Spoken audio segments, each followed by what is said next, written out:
रियासत काल से चली आ रही प्रथा को कायम रखते हुए आज ऐतिहासिक कालीस्थान मंदिर में शाही परिवार के सदस्यों ने परंपरा अनुसार पूजा अर्चना के साथ शाही खड़क की स्थापना की। इस दौरान शाही परिवार के सदस्य एवं पूर्व विधायक कुंवर अजय बहादुर सिंह विशेष तौर पर पूजा में शामिल हुए। मीडिया से बात करते हुए शाही परिवार के सदस्य एवं पूर्व में रहे विधायक कुंवर अजय बहादुर सिंह ने बताया कि बरसों पुरानी परंपरा को कायम रखते हुए आज विधि विधान के साथ कालीस्थान मंदिर में खड़क स्थापना की गई। उन्होंने बताया कि इसको खंडा स्थापन भी कहा जाता है। ये खंडा शाही परिवार की दो-धारी तलवार है। उन्होंने बताया कि परंपरा के अनुसार सबसे पहले शाही महल में परिवार के सदस्यों द्वारा पूजा अर्चना की,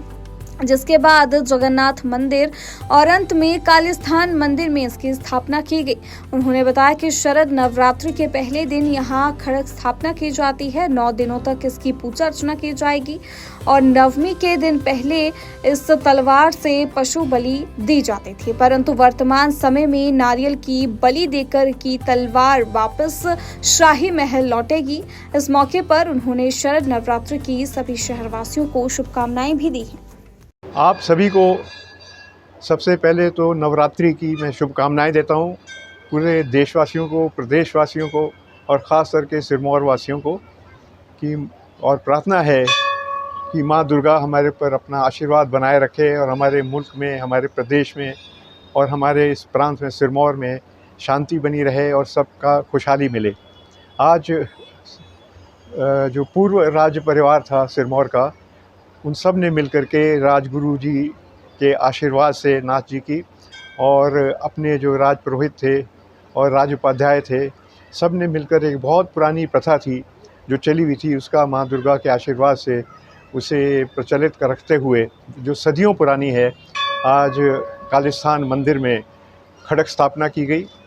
जिसको खंडा स्थापना भी बोलते हैं। इसमें एक 2-धारी तलवार है, उसकी स्थापना होती है। पहले नवरात्रि को इसे कालीस्थान में जगन्नाथ मंदिर के उपरांत पहले महल में अपने महिषासुर मर्दिनी का मस्तक निभा करके पूरा परिवार, तत्पश्चात जगन्नाथ मंदिर में,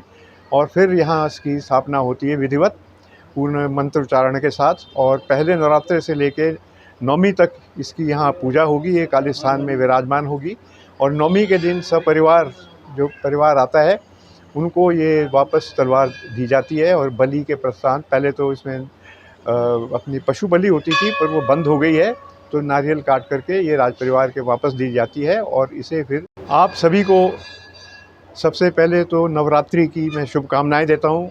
पूरे देशवासियों को, प्रदेशवासियों को और ख़ास करके सिरमौर वासियों को कि और प्रार्थना है कि माँ दुर्गा हमारे पर अपना आशीर्वाद बनाए रखे और हमारे मुल्क में, हमारे प्रदेश में और हमारे इस प्रांत में, सिरमौर में शांति बनी रहे और सबका खुशहाली मिले। आज जो पूर्व राज परिवार था सिरमौर का, उन सब ने मिलकर के राजगुरु जी के आशीर्वाद से, नाथ जी की, और अपने जो राज पुरोहित थे और राज उपाध्याय थे, सब ने मिलकर एक बहुत पुरानी प्रथा थी जो चली हुई थी, उसका माँ दुर्गा के आशीर्वाद से उसे प्रचलित कर रखते हुए जो सदियों पुरानी है, आज कालीस्थान मंदिर में खड़क स्थापना की गई, जिसको खंडा स्थापना भी बोलते हैं। इसमें एक 2-धारी तलवार है, उसकी स्थापना होती है। पहले नवरात्रि को इसे कालीस्थान में जगन्नाथ मंदिर के उपरांत पहले महल में अपने महिषासुर मर्दिनी का मस्तक निभा करके पूरा परिवार, तत्पश्चात जगन्नाथ मंदिर में, और फिर यहाँ इसकी स्थापना होती है विधिवत पूर्ण मंत्रोच्चारण के साथ। और पहले नवरात्रि से लेकर 9वीं तक इसकी यहाँ पूजा होगी, ये कालीस्थान में विराजमान होगी। और 9वीं के दिन सपरिवार जो परिवार आता है उनको ये वापस तलवार दी जाती है और बलि के प्रस्थान, पहले तो इसमें अपनी पशु बलि होती थी पर वो बंद हो गई है, तो नारियल काट करके ये राज परिवार के वापस दी जाती है और इसे फिर अगले वर्ष के लिए फिर नवरात्रों में, शरद नवरात्रों में दोबारा स्थापित किया जाता है।